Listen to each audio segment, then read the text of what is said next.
आज हम सर्च करते हैं कोई भी मॉडर्न इकोनॉमिक्स की बुक सर्च करते हैं, बिजनेस की सर्च करते हैं, एंटरप्रेन्योरशिप की सर्च करते हैं,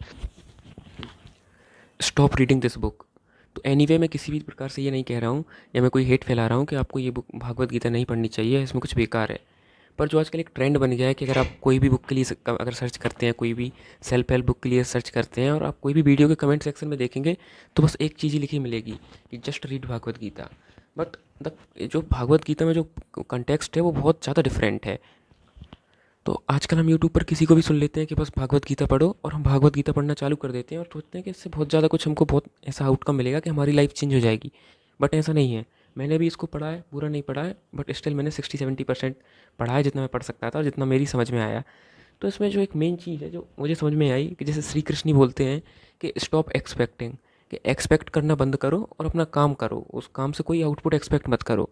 बट आजकल हम जो भगवत गीता को ही पढ़ रहे हैं वो ही एक एक्सपेक्टेशन के साथ पढ़ रहे हैं।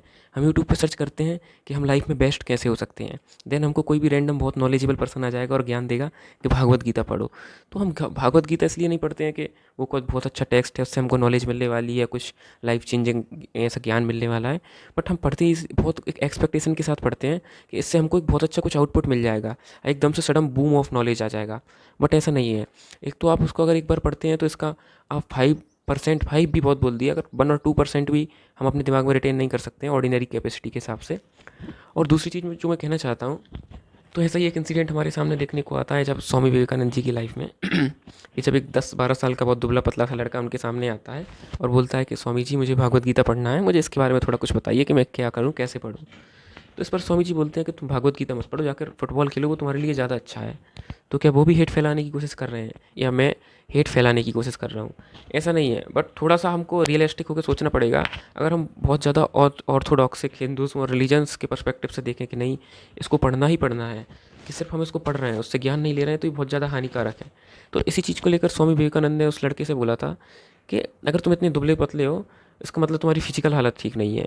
और फिजिकल हालत का कहीं ना कहीं रिलेशन होता है हमारी मेंटल हालत से। तो अगर हम फिजिकली और मेंटली वेल बींग नहीं है, तो इसको समझने से तो हम बहुत हज़ारों लाखों मीलों दूर हैं अभी। क्योंकि इसका एक श्लोक, सिर्फ भागवत गीता का एक श्लोक इतना डीप है कि एक श्लोक में इतनी किताबें निपट जाएंगी अगर उसको हम समझने अच्छे से थ्रू आउट द सोल समझने को बैठ गए। और जब एक श्लोक इतना खतरनाक है और हमको तो ये एक किताब भी समझ नहीं आती, एक किताब पढ़ने में इतनी दिक्कत है, और हम सोचते हैं कि जस्ट हम इसको सुपरफिशियली पढ़ लेंगे और हमारी लाइफ चेंज हो जाएगी। तो ऐसा नहीं है। तो इसलिए मैं कहूँगा कि भगवत गीता पढ़ो, वो बहुत अच्छी चीज़ है। बट कहीं ना कहीं आपको एक उसको समझने के लिए बहुत स्पिरिचुअलिटी की बहुत ब्रॉड नॉलेज होनी चाहिए, कि वो जैसे सोल के लेवल पर बात करती है, कि सोल की बात करती है, आत्मा की बात करती है। तो आत्मा ऐसा नहीं है कि कोई जो भूत प्रेत और आत्मा है उसकी बात है, कि हमारी बॉडी के अंदर जस्ट एक गैसियस टाइप की जो हमको टीवी में दिखते हैं वही आत्मा है, उसकी बात हो रही है। ऐसा नहीं है। ये बहुत ज़्यादा सब्टलर लेवल पर बात करती है, जिसको समझना इतना आसान नहीं है। तो इसके लिए कहीं ना कहीं आपको बहुत प्रेमिली इसके लिए आपको थोड़ा प्रीटेक्स्ट नॉलेज की बहुत ज़्यादा ज़रूरत है, जिसके लिए आपको कहीं ना कहीं ये ऑर्डिनरी बुक्स हैं, और ये ऑर्डिनरी तो मैं नहीं कहूँगा, लेकिन जो जनरल मान्यता है उसके हिसाब से काफ़ी ऑर्डिनरी बुक्स हैं, जो भी सेल्फ हेल्प बुक्स चलती हैं। तो इन सब की नॉलेज होना भी बहुत ज़्यादा ज़रूरी है।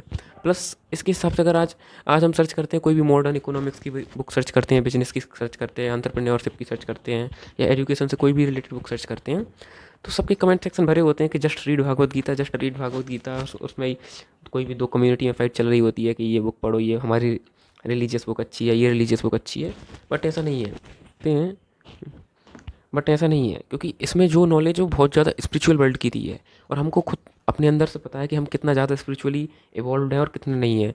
हम अगर मेडिटेशन करने बैठे तो 2 मिनट भी हम एक जगह कंसंट्रेटेड होकर नहीं बैठ सकते हैं, और फिर हम बात करते हैं भागवत गीता को पढ़ने की और उसको समझने की। और सबसे तो ये बहुत एक इम्पॉसिबल सी चीज़ है और बहुत अनप्रैक्टिकल चीज़ है। हालांकि ये एक रिलीजनल सेंटीमेंट, वो रिलीजनल सेंटीमेंट से बहुत ज़्यादा हाइप्ड बन चुका है इसका, कि बस इस बुक को पढ़ो, उस बुक को पढ़ो। पढ़ो, पढ़ने में कोई बुराई नहीं है, बट उसको समझो। और अगर आप सच में ही बहुत ज़्यादा फ्रॉम योर सोल है और अपने अगर दिमाग से हम इसको समझना चाहते हैं, तो हमको पता चलेगा कि इसका एक श्लोक ही कितना डीप लेवल पे बात करता है, बट उसको समझना बहुत मुश्किल है। प्लस जो अगर मॉडर्न वर्ल्ड में हमको सर्वाइव करना है, जहाँ पे आज रोज़ कोई एआई की, कोई आर्टिफिशियल इंटेलिजेंस की जो ये न्यूज़ हमारे सामने आ रही है, और व्हाट्सोएवर को क्या क्या नहीं आ रहा है, तो उन सब के साथ कोप अप करने के लिए कहीं ना कहीं हमको इन सब बुक्स की ज़रूरत है, जो मटेरियलिस्टिक चीज़ हमको भगवत गीता नहीं सिखा सकती है। तो हमको इतना ज़्यादा ओवर स्टिक नहीं होना चाहिए, और ओवर मतलब कि सिर्फ हमको भगवत गीता ही पढ़नी है। तो और एंड में एक चीज़ और है कि अगर हम मतलब मैं मेडिटेशन वर्ड नहीं कहूँगा या कंसंट्रेशन नहीं, जो हिंदी का वर्ड ध्यान है, ध्यान मेडिटेशन से डिफरेंट है। तो अगर हम ध्यान करना नहीं जानते हैं और हमको सब्टलर और डीप स्पिरिचुअल नॉलेज नहीं है, तब तक हम भागवत गीता को समझने के लिए अभी उससे बहुत दूर है। हाँ, हालांकि अगर उसको तोते की तरह अगर पढ़ना हुआ या पढ़ना हो या दूसरों को दिखाना हो या हम बहुत ज़्यादा अपना हिंदुज़्म ऑन पीक दिखाना हो या ऑर्थोडॉक्सनेस दिखानी हो तो बहुत अच्छा है। बाकी आपको सच में अगर इतने ग्रेट जो स्क्रिप्चर है, जो इतना ग्रेट ग्रंथ है, अगर इससे सच में नॉलेज चाहिए हो तो उसको बहुत डीपर लेवल पर समझना पड़ेगा। और जो कि आप अपनी जो अपनी अपन एक जनरल लोगों की जो करंट नॉलेज है उसके स्कोप से बहुत बियॉन्ड बात हो रही है। तो इसलिए हमको सिर्फ अदर टेक्स्ट भी प्रेफर करना पड़ेगा, अदर चीज़ें भी प्रेफर करनी पड़ेंगी। ऐसा नहीं है कि सिर्फ इस एक चीज़ से ही हमारी लाइफ सुधर जाएगी।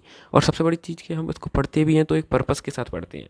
जैसे हम पूछते हैं कि what is the purpose of life, हम लाइफ से भी एक्सपेक्ट करना चालू कर देते हैं, अपनी लाइफ से भी डिमांड करना चालू कर देते हैं कि जैसे लाइफ अपने आप में कंप्लीट नहीं है, कि लाइफ भी हमको कुछ ला कर देगी। और दैट्स द पर्पस कि लाइफ से कोई चीज़, कोई थिंग, कोई मटेरियलिस्टिक थिंग आकर हमको मिलेगी, then we will be satisfy.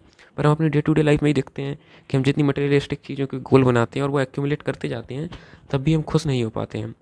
इसका मतलब कि लाइफ अपने आप में कंप्लीट है। अब मैं लाइफ से क्या एक्सपेक्ट कर सकता हूँ? मैं जी रहा हूँ, मैं लिविंग हूँ, दैट्स कंप्लीट इन इटसेल्फ। तो इससे ज़्यादा मैं इससे कुछ ऐसा एक्सपेक्ट नहीं कर सकता हूँ कि और ज़्यादा मुझे मिले। सिमिलरली ये Bhagavad Gita in itself is complete, कि मैं इससे कुछ एक्सपेक्ट नहीं कर सकता हूँ कि मैं एक्सपेक्ट करने लग गया कि मैं इसको पढ़ूंगा और मेरे पढ़ाई में 100 में 100 नंबर आने लगे या बिजनेस में मेरा बहुत ज़्यादा ऐसा कुछ इंप्रूवमेंट आ जाए, तो ये इम्पॉसिबल है। बट अगर मैं इसको पढ़ता हूँ कि मुझे ज्ञान चाहिए, ज्ञान भी नहीं विजडम चाहिए, विजडम, तो देन जो इसका मोस्ट रिलायबल पर्पस है वो यही है कि मैं इसको ज्ञान के लिए पढूँ सिर्फ, उससे कुछ भी और आउटकम मत सोचो। कोई मटेरियलिस्टिक तो बिल्कुल भी एक्सपेक्ट नहीं कर सकते हैं। दैट्स इट, बस यही कहना चाहूँगा। और एंड में कि मेरा ऐसा कोई हेट स्टेटमेंट नहीं है, क्योंकि या मैं कोई हेट नहीं फैला रहा हूँ, क्योंकि मैं खुद भी पढ़ता हूँ। बट और मैं अपने एक्सपीरियंस से ही बता रहा हूँ कि जब तक मैंने भी एक ऐसा एक्सपेक्टेड, बहुत ज़्यादा इसके साथ एक्सपेक्ट करके पढ़ा था कि एक श्लोक पढ़ के मेरी लाइफ ट्रांसफॉर्म हो जाएगी, तो वो तो नहीं हुआ। और मैंने कई बार पढ़ा, तो इसलिए मैं अपने एक्सपीरियंस से ही शेयर कर रहा हूँ। और मेरा ऐसा हेट का कोई भी मोटिव नहीं है।